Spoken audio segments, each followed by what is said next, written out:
Scary telling.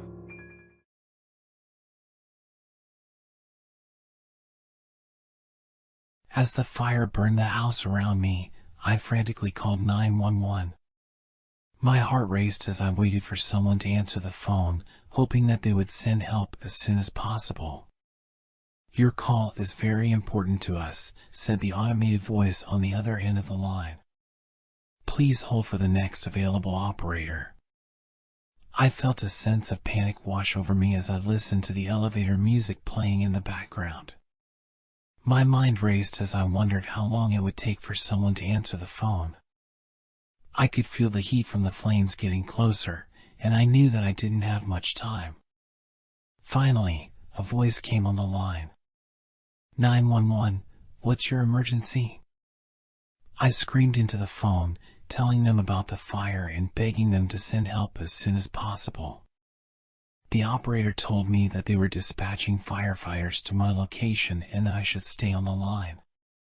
As I waited, I thought about my life and all the things that I had taken for granted. I realized that I had been so caught up in my own problems that I had forgotten to appreciate the people and things around me. Now, it seemed that it was too late. Just then, I heard a loud crash, and the line went dead.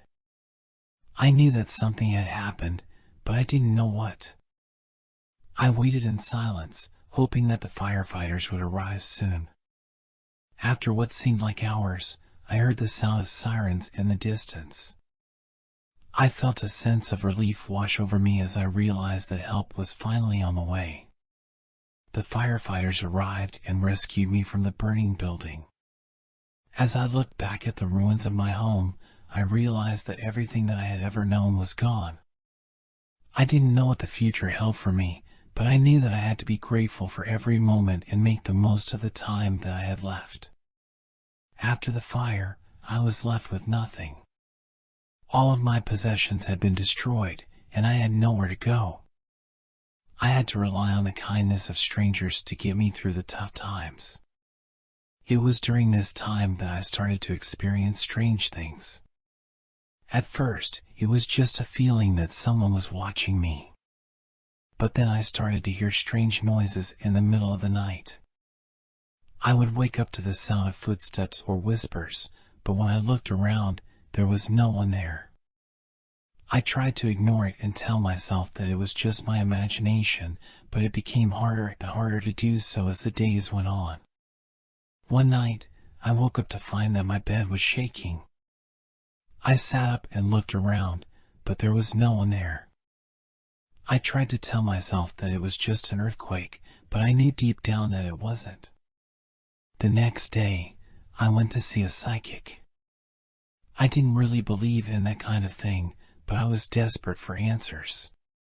The psychic told me that I had awakened something in the fire. She said that it was a demon that had been trapped in the house for many years. She told me that I needed to get rid of it before it was too late. I didn't know what to do, but I knew that I had to try. I started researching ways to get rid of demons. I found all kinds of things online, from exorcisms to holy water. I didn't know what would work, but I was willing to try anything. One night, I decided to try an exorcism. I didn't have any experience, but I had read enough to know what to do. I lit candles and said prayers, and I waited for something to happen. At first, nothing happened. But then I started to feel a strange presence in the room. I felt like I was being watched, and I knew that the demon was there. Suddenly, the room got cold, and the candles flickered. I felt a chill run down my spine as I heard a voice whisper my name. I knew that I had awakened something that I shouldn't have. I tried to continue with the exorcism, but I was too scared. I blew out the candles and ran out of the room, hoping that I had done enough. But the strange occurrences didn't stop. They only got worse. I started to see shadows moving in the corners of my vision. I would hear whispers in my ear when no one was around. I knew that the demon was still with me. I didn't know what to do. I felt like I was going crazy. I couldn't sleep, I couldn't eat, and I couldn't think straight. That's why I decided to go back to the psychic. She told me that the only way to get rid of the demon was to find its source. She said that there was a portal somewhere in the ruins of my old home. I knew that I had to go back to the house, even though it terrified me. I went there in the middle of the night, armed with a flashlight and a sense of determination. As I walked through the ruins of my home, I felt like I was being watched. I heard strange noises and saw shadows moving in the corners of my vision. Finally, I found the portal. It was a small, black hole in the ground. I knew that I had to close it, no matter what. I said a prayer and threw some holy water into the hole. Suddenly, the ground shook and I heard a scream. Then everything went quiet. I knew that the demon was gone.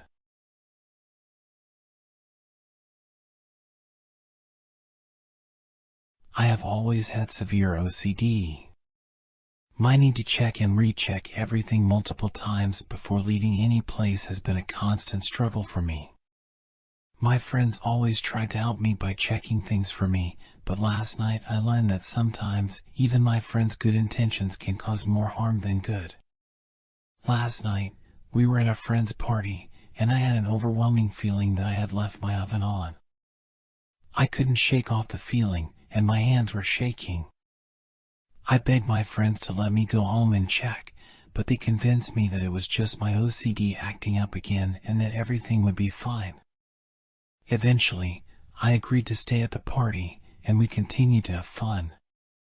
However, around midnight, the fire alarm went off, and we were all forced to evacuate the building. I was in a complete state of panic, and my friends had to physically drag me out of the building. As we were standing outside waiting for the all clear, I saw my apartment building up in flames. I couldn't believe my eyes. The fire department arrived soon, and the firefighters worked hard to put out the fire, but it was too late. Everything I owned was destroyed. As I stood there in shock, I couldn't help but think about what could have happened if I had gone back to check on the oven like I had wanted to. Would I have been trapped inside? Would I have made it out alive? The thought sent chills down my spine. From that day on, I promised myself that I would always listen to my good instinct and never let anyone else's good intentions override my intuition. As I sat in the temporary accommodation arranged by the Red Cross, I couldn't shake off the feeling that something was off. I felt as if something was watching me, and it made the hair on the back of my neck stand up. But I brushed it off as my mind playing tricks on me due to the trauma of losing everything. However, things started to get weirder. I would hear footsteps when no one was around, and I would see shadows moving in the corners of my eyes. I tried to ignore it, but the feeling that something was off persisted. One night, as I was getting ready to sleep, I saw a figure standing at the edge of my bed. I couldn't make out any facial features, but I knew that it wasn't human. I was paralyzed with fear, and I couldn't move or even scream. The figure just stood there, staring at me. After what felt like an eternity, it vanished into thin air. I was terrified and didn't know what to do. I knew that I couldn't stay there any longer, and I had to leave. The next day, I went to stay with my parents, hoping that the change of environment would make the strange occurrences go away. However, the feeling that something was off only got worse. I would hear whispers in the middle of the night, and my things would move around without any explanation. One night, as I was getting ready to sleep, I heard a voice whisper in my ear, "I'm still here." I screamed and ran out of the room, but I knew that I couldn't keep running from this thing. I decided to seek the help of a paranormal investigator, and they agreed to come and investigate. They set up their equipment and conducted an investigation. After hours of searching, they finally found something. They discovered that the building that I used to live in was built on an ancient burial ground. The developers didn't know about it when they constructed the building, and the spirits of the people buried there were angry about it. The investigator told me that they were angry that their final resting place had been disturbed, and they were taking their anger out on the living. I knew that I had to do something to make things right. I went back to the ruins of my old building and offered my apologies to the spirits.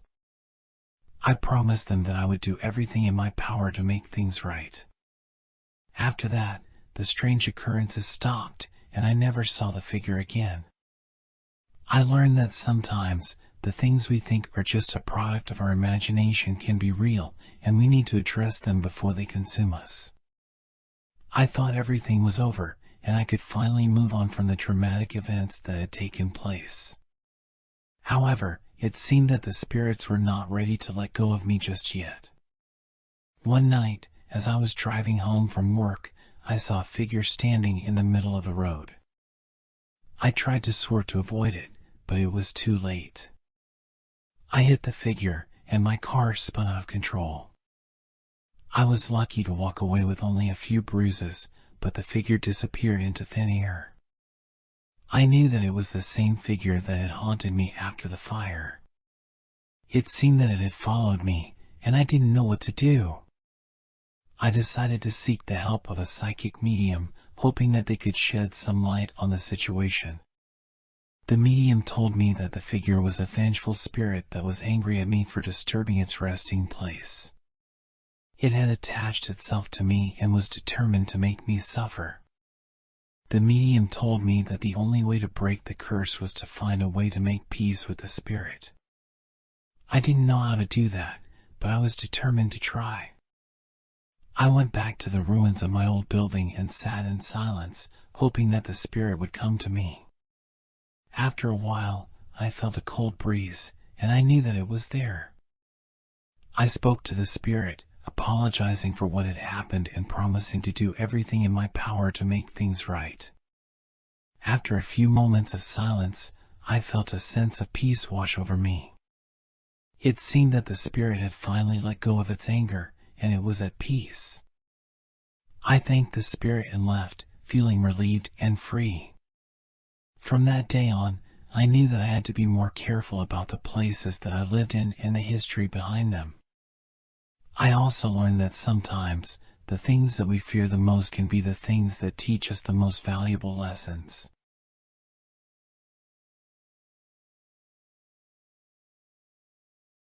I always thought my life was perfect.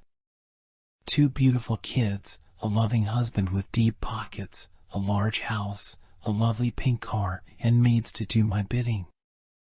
I never wanted for anything, and my life seemed like a fairy tale. But one day, everything changed. It started when I went to see my doctor for a routine checkup. I had been taking medication for anxiety and depression for years, and the medication had been working well for me. But during that visit, my doctor said something strange. "We're going to switch your medication to something stronger," she said, with a forced smile. "It'll help you feel better." I didn't think much of it at the time.